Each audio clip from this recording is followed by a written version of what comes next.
Bueno, Señor les bendiga en esta noche, hermanos de Centro Cristiano Sinaí, y a las diferentes personas que nos siguen en las diferentes plataformas digitales. En nuestro estudio de este día tiene que ver con la muerte, el sacrificio de Cristo. Estamos por entrar a lo que se conoce como Semana Santa, y vamos a estar este día y el próximo martes hablando de la muerte y la resurrección de nuestro Señor Jesucristo. El título de este estudio se llama La muerte de Cristo, su importancia. La muerte de Cristo es explicada ampliamente en el Nuevo Testamento, no como algo que pasó accidentalmente o debido a la hostilidad de sus adversarios, tanto del pueblo judío como de los romanos, la hostilidad que tenían hacia nuestro Señor Jesucristo, sino como un cumplimiento a un eterno plan por medio del cual Dios se propuso redimir al hombre. Como sabemos, en el huerto del Edén, el hombre pecó, entró en desobediencia y eso lo separó de Dios. Y ahora era necesario que Dios redimiera al hombre. La palabra de Primera de Pedro, capítulo 1, versículo 18 al 20, nos dice que fuimos rescatados con la sangre preciosa de Cristo, destinado desde antes de la fundación del mundo. La razón atribuida a la muerte de Jesús como un evento redentor se explica con diferentes términos que se complementan entre sí y que hacen de la salvación del hombre su propósito específico. Y es así que en el Nuevo Testamento la muerte de Cristo se entiende primeramente como un rescate, y en uno de los vocablos de la palabra del Nuevo Testamento, que como usted sabe fue escrito en griego, la palabra griega lutrón se traduce literalmente como rescate, y esta palabra ocurre o la encontramos dos veces en Mateo 20, versículo 28, Marcos 10, versículo 45. Y en el texto del Antiguo Testamento, la Septuagesima usa también este término lutrón, que se usa como el dinero que se paga o se pagaba para rescatar a alguien. En el Antiguo Testamento lo encontramos esta palabra, este verbo, para encontrar cuando se compraban a los esclavos, a los que eran llevados cautivos también, y cuando alguien necesitaba ser redimido y su vida fuera salvada. Eso lo podemos encontrar en Números 35, versículo 31. Y tanto en Mateo 28 como en Marcos 10, versículo 45. Jesús explica su servicio mesiánico como un ofrecimiento de su vida en rescate por muchos, de lo que muchos saben que el Señor dio su vida en rescate por muchos. Y este ofrecimiento voluntario de su vida implicaba su muerte, y su muerte por medio de la cruz. Primera de Timoteo, capítulo 2, versículos del 5 al 6 nos dice: porque hay un solo Dios y un solo mediador entre Dios y los hombres, Jesucristo hombre, el cual se dio a sí mismo en rescate por todos.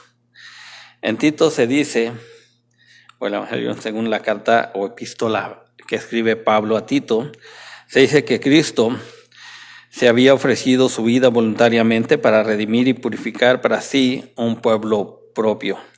Y en Primera de Pedro, capítulo 1, versículo 18, que vimos anteriormente, nos dice que la redención se explica como algo que se obtuvo no por medio de oro o plata, sino por medio de la sangre preciosa de Jesucristo, por lo cual la salvación, la redención del hombre no tiene un precio. De hecho, la palabra del Señor nos dice que si el hombre ganara y fuera dueño del mundo, del oro y la plata y de absolutamente todo lo que hay en el mundo, dice que recompensa dará por su alma. O sea, monetariamente no hay manera de pagar la salvación, porque esta costó la sangre de Cristo en la cruz del Calvario, y esa sangre no tiene precio. Otra palabra también que se usa para explicar el significado de la muerte de Cristo es la palabra griega apolutrosis, que significa redención. Y el significado original de esta palabra es, o quiere decir, comprar. Redimir es comprar un esclavo o un cautivo y hacerlo libre mediante el pago del rescate. Por medio de la sangre de Cristo, el hombre tiene redención, la cual consiste en el perdón de los pecados. Hoy en día sabemos que esto de una manera espiritual, Dios, por medio de Jesucristo, nos redimió, no de una condición física de esclavos, pero sí de una condición espiritual de estar esclavos del pecado. Y eso lo podemos encontrar también en Efesios capítulo 1, versículo 7 y Colosenses capítulo 1, versículo 14. La adquisición de la herencia eterna, según Hebreos 9:15. Este es un término enfático que sugiere la acción de comprar algo en el mercado para luego sacar de ese lugar lo que se adquirió. O sea, lo que quiere dar a entender esta palabra en su original quiere decir que alguien al momento de comprar algo en el mercado ya era el dueño exclusivo de eso que había comprado o adquirido en el mercado y tenía la autoridad, la potestad de sacarlo de ese mercado y llevarlo con él. Entonces Jesucristo, en el momento que nos redimió del pecado, nos sacó de ese mundo de pecado, nos trasladó de las tinieblas a su luz admirable, como dice la palabra, y nos llevó a estar juntamente con Él. Por eso Pablo dice, ahora estamos sentados en lugares celestiales con Cristo Jesús. Según Pablo, Cristo nos redimió de la maldición de la ley, hecho por nosotros maldición, porque está escrito, maldito todo el que es colgado en un madero. Y esto lo encontramos en Gálatas 3:13. Según este texto, la redención es consecuencia de la muerte de Cristo. Cuando vemos que Cristo nos redimió de la maldición de la ley, podemos entender que la ley, como muchos de ustedes saben, la ley señalaba el pecado, resaltaba el pecado y la santidad de Dios. Y el pecado no tenía la autoridad, el poder de librar al hombre del pecado, sino simplemente lo resaltaba, lo señalaba. Entonces, por eso era necesario que Dios nos redimiera del poder del pecado. Y lo hizo por medio de nuestro Señor Jesucristo. En Apocalipsis 5:9, los 4 seres vivientes y los 24 ancianos cantan un canto al Cordero, que dicen, digno eres de tomar el libro y de abrir sus sellos, porque tú fuiste inmolado y con tu sangre nos has redimido para Dios de toda nación, de toda lengua, de todo linaje, dicen los 4 seres y los 24 ancianos. Ahí cuando nos dice aquí la Escritura que el Señor fue inmolado, que fue muerto, sacrificado, para que nuestros pecados fueran perdonados y Él nos pudiera redimir, comprar con su sangre. Todos los términos griegos que se usan en el Nuevo Testamento y que hemos visto se asocian con la muerte de Cristo, indican que a través del ofrecimiento de su vida en sacrificio voluntario, porque el Señor, cuando estaba siendo enjuiciado por Pilatos, un gobernador del dominio del Imperio Romano, le dijo, ¿sabes o no sabes que yo tengo poder y potestad para darte la vida, librarte o mandarte a la muerte? Y Jesús le dijo, no, ninguna potestad tendrías si no te fuera dado de lo alto. Y entonces el Señor dice, a mí nadie me quita la vida, yo la pongo, tengo el poder para ponerla y para tomarla para atrás también. Entonces fue un sacrificio voluntario, el cual Dios aceptó como un rescate. Obtuvo para el hombre la liberación de sus pecados y de la condenación. Dos puntos bien importantes, que por medio del sacrificio de nuestro Señor Jesucristo en la cruz del Calvario nos limpia de todo pecado y también nos libra de la condenación eterna. Y esta liberación es real y completa y es el resultado exclusivo de la intervención de Cristo. Su muerte satisfazó el rescate estipulado por las demandas de Dios. En Hebreos, nuestro Señor Jesucristo dice: aquí yo vengo para hacer tu voluntad, oh Dios, como está escrito en tu libro. Entonces, el Señor Jesucristo se sujetó al Padre y fue obediente, dice la palabra, y obediente hasta la muerte y muerte de cruz. Segundo, hay otra palabra que habla de expiación, o que quiere decir expiación. Esta palabra no aparece en el Nuevo Testamento del griego, pero se encuentra en el Antiguo Testamento, que estaba escrito en hebreo y arameo.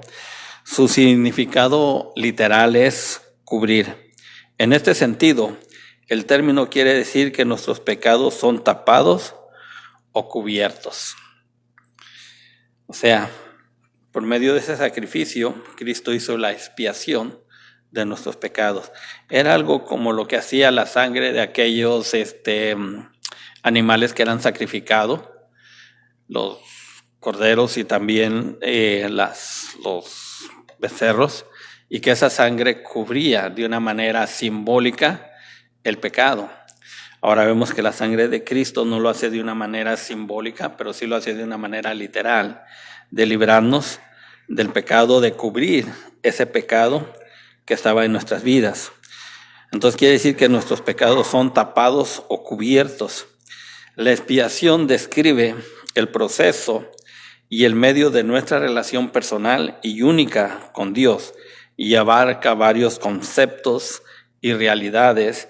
Esta expiación que hizo el Señor Jesucristo en la cruz del Calvario al derramar su sangre. El pecado, como sabemos, era una ofensa al Dios Santo. Ahora con esa sangre ya no lo es, el Señor nos justifica. También vemos que el pecado causa la ira de Dios. Ahora esa sangre que ha sido rociada de una manera simbólica en nuestras vidas nos libra de la ira de Dios. El sacrificio reconciliatorio, porque por medio de ese sacrificio el Señor nos reconcilió por medio de su sangre con Dios el Padre. Y también por medio de ese sacrificio, de esa expiación, el Señor nos otorgó el perdón de Dios. Y por último vemos la restauración a una relación con Dios de una manera espiritual, en que el Señor, por medio de su sangre, nos hace acepto delante de Dios, y Dios nos reconoce por esa redención, por esa expiación. Lo que significan estas palabras: la justificación que el Señor hace por medio de ese sacrificio en la cruz del Calvario, y que nos hace justos y aceptos delante de Dios, a tal grado que el Señor nos recibe como hijos. En el Nuevo Testamento hay dos palabras también que se traducen como expiación. Ellas se oyen medias raras porque son supuestamente en griego, que estaba escrito en el Nuevo Testamento: hilasmón y hilasterios.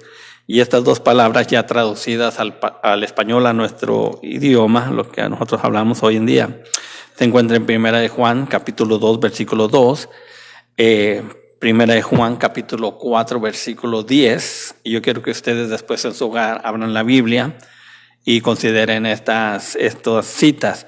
Hebreos 9, versículo 13 y 14.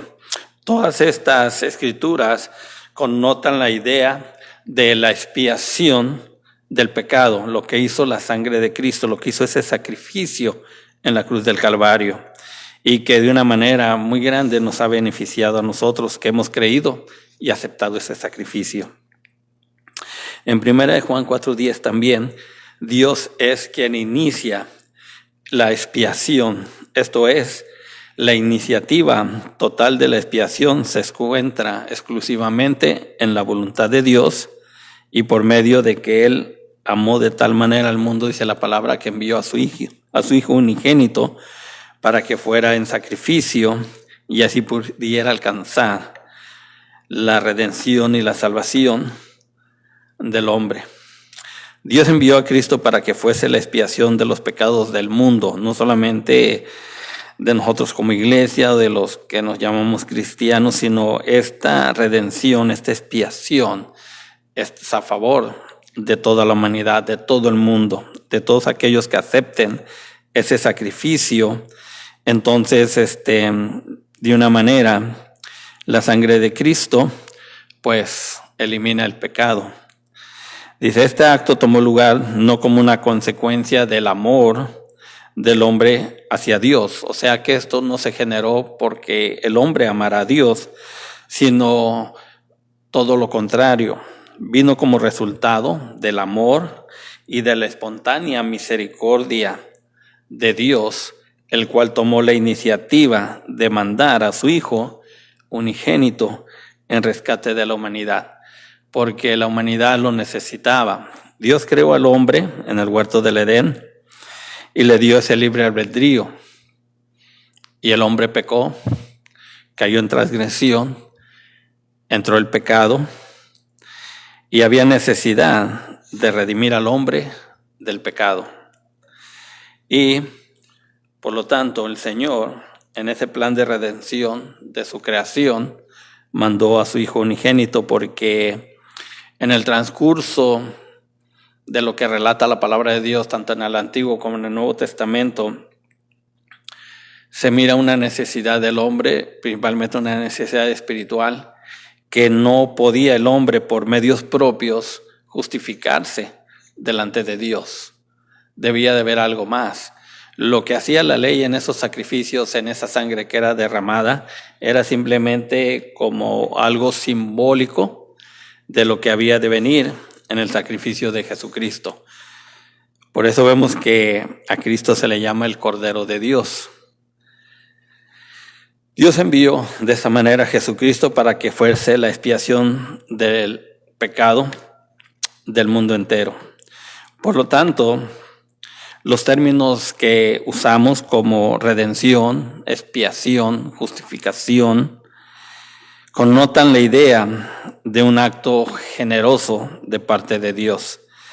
En la sangre de Cristo, el pecado es condenado y expiado, o sea, cubierto totalmente, haciendo posible que se establezca una relación amistosa entre Dios y el hombre. O sea, que el hombre vuelva a tener una relación íntima con su Creador. También dentro de este punto encontramos la palabra reconciliación. La palabra reconciliación es la traducción del vocablo griego, o la palabra griega, katayaje, y que la encontramos en Romanos 5, versículo 10 y 11, y 2 de Corintios 5, del versículo 18 al 19. Le digo de estas palabras porque esa es la traducción que se tomó cuando el Nuevo Testamento fue traducido del griego al latín y después del latín al español. Entonces, esta fue la traducción del griego al español. La palabra del Señor aquí en Romanos 5 nos dice, ya es escrito al español como lo conocemos, dice, porque si siendo enemigos fuimos reconciliados con Dios, aquí encontramos la palabra reconciliados. Si fuéramos al original del Nuevo Testamento al griego, encontraríamos la palabra esta katayé. Entonces fuimos reconciliados con Dios por la muerte de su Hijo. Ahora mucho más, dice, estando reconciliados, seremos salvos por su vida. Porque sabemos que Cristo no solamente murió, sino también resucitó. Él vive y permanece para siempre. Entonces, si en su muerte fuimos reconciliados, cuanto más en su vida, en su reino, pues el Señor nos va a dar vida. Por eso dice que el Señor nos da vida y vida eterna. Dice, y no solo esto, sino que también nos gloriamos en Dios por el Señor nuestro, Jesucristo, por quien hemos recibido ahora la reconciliación. El hombre, para que se pueda reconciliar con Dios, puede entender que hay un Dios vivo, real, necesita reconciliarse con Él. Y la única manera en que el hombre se puede reconciliar con su Creador es por medio de ese sacrificio, aceptándolo por fe, de que el Señor pagó ese precio y que solamente es por fe de aceptar a Cristo como Salvador y empieza una relación nueva, una relación espiritual con el Padre, y podemos ver qué tan real y veraz es Dios. Segunda de Corintios, en el capítulo 5, del versículo 18 al 19, nos dice: y todo esto proviene de Dios, quien nos reconcilió consigo mismo por Cristo, y nos dio el ministerio de la reconciliación, lo mismo que a Pablo, a la iglesia, en la gran comisión. El Señor nos está dando el ministerio a toda la iglesia, en la gran comisión de la reconciliación del mundo con su Creador. Dice el 19 que Dios estaba en Cristo reconciliando consigo al mundo, no tomándoles en cuenta a los hombres sus pecados, y nos encargó a nosotros la palabra de la reconciliación. Por lo tanto, Dios es el que reconcilia a la raza humana consigo mismo, y no así mismo con la raza humana. La raza humana tenía una necesidad de reconciliación. Dios no tenía la necesidad de reconciliar porque Él no había transgredido, Él no había ofendido, Él no ha hecho absolutamente nada, sino es el hombre que en su rebeldía en el huerto del Edén decidió separarse de su Creador. El Señor le dijo: no comerás del árbol del bien y del mal, porque el día que de él comieres, ciertamente morirás. Y no era una muerte física, pero sí algo peor, que era una muerte espiritual. Y esa muerte espiritual, el pecado, sabemos que es una separación entre Dios y el hombre. Desde ahí inició una brecha, que por medio del pecado, por medio de Satanás, esa brecha se fue haciendo más grande, más grande, más grande, a tal grado que a veces en algunas ilustraciones, para dar a entender lo que hizo la muerte en la cruz del Calvario, ponen en una pintura, un cuadro, dos precipicios, y para que la persona pueda pasar de un lado a otro, se pone una cruz. Ese es el puente. Entonces, el puente para llegar a Dios, para saltar ese abismo que ha hecho el pecado, es la cruz de nuestro Señor Jesucristo. Dios es el que produce la acción de la reconciliación en base a la cruz de Cristo. Cuando los hombres se encontraban y siguen encontrándose, según Romanos 5:6, débiles, en su momento Dios envió a Jesucristo a morir en lugar de ellos, y por causa de la muerte de Cristo, Dios no les toma en cuenta a los hombres sus pecados. O sea que los pecados son borrados. Esto lo podemos encontrar en 2 de Corintios, capítulo 5, versículo 19, que leímos anteriormente. Y también vemos que por medio de ellos se muestra la justicia, la justificación de parte de Dios. Romanos 5:1 nos dice que estamos ahora justificados, asegurándoles así a la humanidad y a nosotros lo que de otra manera era imposible, pero que por medio de la sangre de Cristo el hombre alcanzó esa redención, pudo ser redimido, pudo ser rescatado del pecado. Por eso el apóstol Pedro nos dice que por medio de ese sacrificio, por medio de nuestro Señor Jesucristo, nos sacó de las tinieblas, que era el pecado, y nos llevó a la luz admirable de Cristo. Ahora no estamos en tinieblas, ahora estamos en luz. Y eso nos da a entender que el Señor ya nos ha sacado de la maldición del pecado. También dentro de ese sacrificio encontramos otra palabra que se llama sustitución. Y aquí es algo también importante que se debe de considerar en este sacrificio de Cristo. Hay un número considerable de textos en la palabra. donde la muerte de Cristo se presenta como una sustitución, esto es, en lugar de la humanidad. Si usted se recuerda, en el Antiguo Testamento, bajo la ley, en vez de que el hombre, por el pecado, la transgresión hacia Dios en todos los aspectos de la vida, en vez de que el hombre fuera sacrificado, se usaba un animal. Por algunos o ciertos pecados se usaban algunos animales, pero por el pecado en general de la gente se usaba un cordero cada año. La gente tenía que ofrecer un cordero para que sus pecados fueran perdonados de una manera simbólica. Se usaba la sangre ajena, la sangre de otra. Había un sustituto, había un animal que ocupaba el lugar del hombre y ese animal era sacrificado. Pero eso era sombra de lo que había de venir. Por eso cuando hablamos de Jesucristo, en ese sentido, se le reconoce como el Cordero de Dios. Porque como el Cordero de Dios iba a ser inmolado, iba a ser sacrificado, y por medio de su sangre nosotros íbamos a ser redimidos.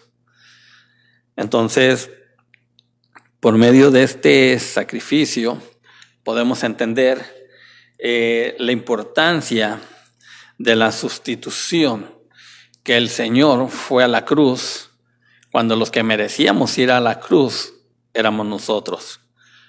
Romanos dice que nosotros estábamos muertos en nuestros pecados y delitos, pero por medio del sacrificio de Cristo, por medio de la misericordia de Dios, en Cristo alcanzamos esa salvación, porque Él fue nuestro sustituto, el que pagó el precio de derramar su sangre y no nosotros en esa cruz del Calvario.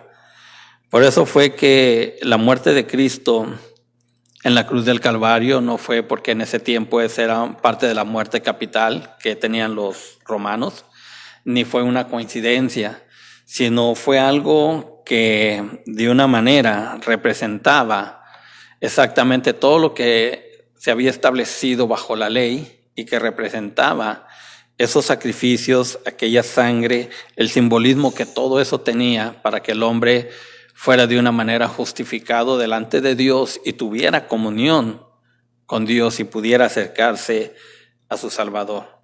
Aunque en ese tiempo pues tenían que hacerlo año con año.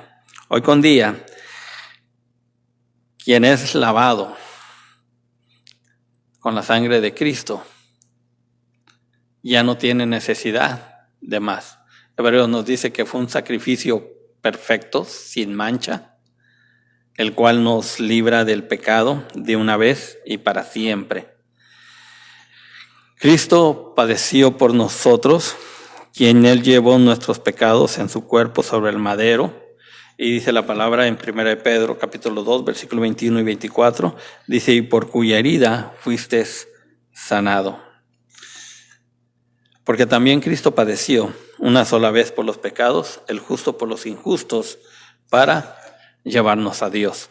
De ahí la importancia de esta Semana Santa, de lo que se conoce como la Pasión de Cristo, que Cristo padeció una sola vez por los pecados de todo el mundo. El justo, porque era justo, por los injustos, para llevarnos a Dios. Ese fue podríamos decir, la meta, el cumplimiento, la razón de ese sacrificio, que el hombre de una vez y para siempre tuviera nuevamente comunión con Dios. Segunda de Corintios 5:21 nos dice que al que no conoció pecado, porque aunque caminó en este mundo y se hizo carne, la palabra del Señor nos dice que no fue hallado pecado, no conoció pecado. Sin embargo, aquí, segunda de Corintios, Pablo escribiendo a la iglesia le dice, al que no conoció pecado, por nosotros se hizo pecado, para que nosotros fuésemos hecho justicia de Dios en Él, o sea, por medio de Él, alcanzáramos la justificación. Según estos textos, el propósito de la muerte vicaria de Cristo fue, primero, para que el hombre pudiese morir al pecado de una vez y para siempre y vivir a la justicia. y también para que el hombre pudiera acercarse a Dios y para que el hombre pudiese encontrar la justicia, la justificación delante de Dios. La muerte vicaria de Cristo se entiende mejor cuando se toma en consideración la participación, que es bien importante, del individuo dentro de la sociedad, de acuerdo a como en el Antiguo Testamento se entendía el tema de la culpa y la expiación.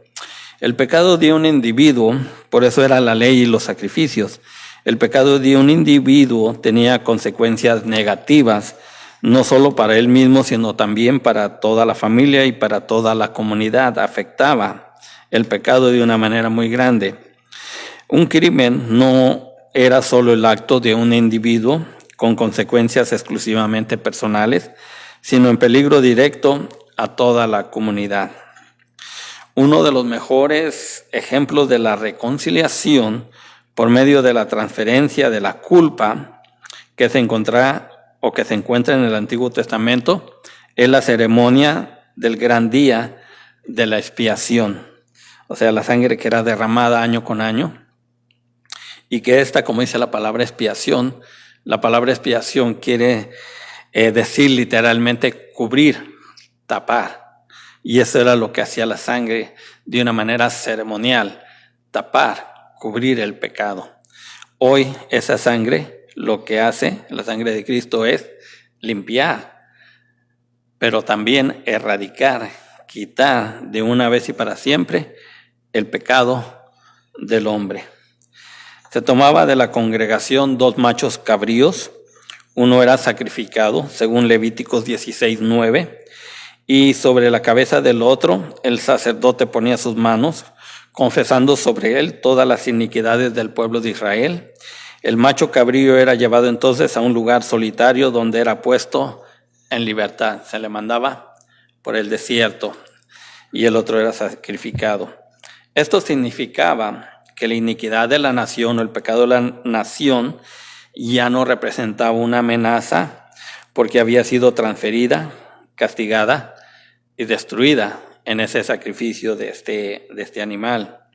El sufrimiento vicario del justo en lugar de otros se dramatiza muy bien cuando vamos a Isaías 53 y encontramos ahí la ilustración que nos da del siervo sufriente, de lo que pasó Cristo, lo que iba a pasar Cristo en la cruz del Calvario, porque cuando Isaías escribe esta profecía del siervo sufriente, todavía faltaban muchos años para que el Señor se encarnara, viniera a este mundo y diera su vida en rescate de la humanidad en la cruz del Calvario. Y según este capítulo de Isaías 53, el siervo sufriente es herido por las transgresiones de su pueblo, molido por sus iniquidades, castigado para que su pueblo alcanzase la salvación. Él lleva sobre sí mismo las iniquidades de todos ellos. Si usted lee el versículo 5 y 6 del capítulo 53, lo va a entender un poquito mejor. Indudablemente, vemos que Juan el Bautista tuvo en mente este papel vicario del ministerio redentor de Cristo, representado por el siervo sufriente de Isaías 53, cuando dijo de Jesús: he aquí el Cordero de Dios que quita el pecado del mundo. Juan 1:29. Entonces podemos concluir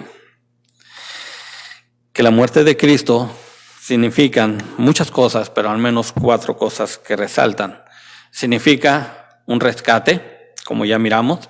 Significa expiación, que su sangre cubrió el pecado. Y también nos dice que Él fue el sustituto para ese sacrificio. No había otro. No se pudo encontrar a ningún otro que pudiera sustituir, que pudiera ir a ese sacrificio tal y como Dios lo requería. Y por medio de todo esto encontramos la reconciliación del hombre con su Creador.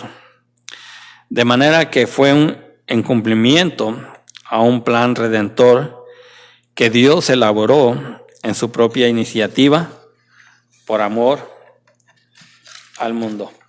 Esto significa literalmente el sacrificio de Jesucristo en la cruz del Calvario. A veces en Semana Santa solamente escuchamos que Cristo murió en la cruz del Calvario y que con ello el hombre alcanza salvación. Pero si vamos a lo que enseña la palabra de Dios, tanto en el Antiguo como en el Nuevo Testamento, nos vemos que ese sacrificio representaba simbólicamente, por medio de la ley, lo que Dios iba a hacer por medio de Jesucristo literalmente, y que a nosotros de alguna manera ese sacrificio perfecto, como dice Hebreos, nos iba a beneficiar grandemente. Para los que hemos sido comprados, lavados, regenerados con la sangre preciosa de Cristo y el poder del Espíritu Santo, porque la gente puede preguntarse, bueno, ¿y qué es esto? ¿Verdad? Entonces, esto es posible de hacer algo simbólico, algo espiritual, literalmente, aunque es espiritual, pero afecta bastante físicamente. Entonces, es por medio del poder del Espíritu Santo. Jesucristo, antes de ser sacrificado, antes de ser crucificado, Él dijo, os conviene que por medio de esta muerte y que yo resucite y vaya al Padre y esté ahí a la diestra del Señor, como estuve en tiempo pasado, es necesario, os conviene a vosotros, porque entonces, dice, cuando esto suceda, yo voy a enviar el Espíritu Santo, al Consolador, y entonces ya el Espíritu Santo hace todo esto posible. Que el hombre, cuando acepte ese sacrificio y de una manera simbólica, espiritual, es redimido, es justificado, encuentra la expiación, la cobertura de ese pecado y también la reconciliación, y podemos entender que el Señor tomó el lugar que nos correspondía a nosotros. Entonces, podríamos decir que la Semana Santa, el sacrificio de Cristo, de inicio, encierra muchísimas cosas que de alguna manera, como enseña la palabra del Señor, a nosotros nos ha beneficiado grandemente. La próxima semana vamos a tener el estudio de la última semana de Jesús. Vamos a ver qué pasó de lunes al viernes, donde Él es entregado y es crucificado. Su última semana en la tierra en su ministerio. Porque también encierra bastantes enseñanzas la última semana que el Señor estuvo en la tierra. Y después, el último martes 30 de marzo, vamos a estar considerando las 7 palabras o las 7 expresiones de Cristo en la cruz del Calvario. Y que el Señor me los bendiga y Dios me los guarde. Los veo el próximo martes.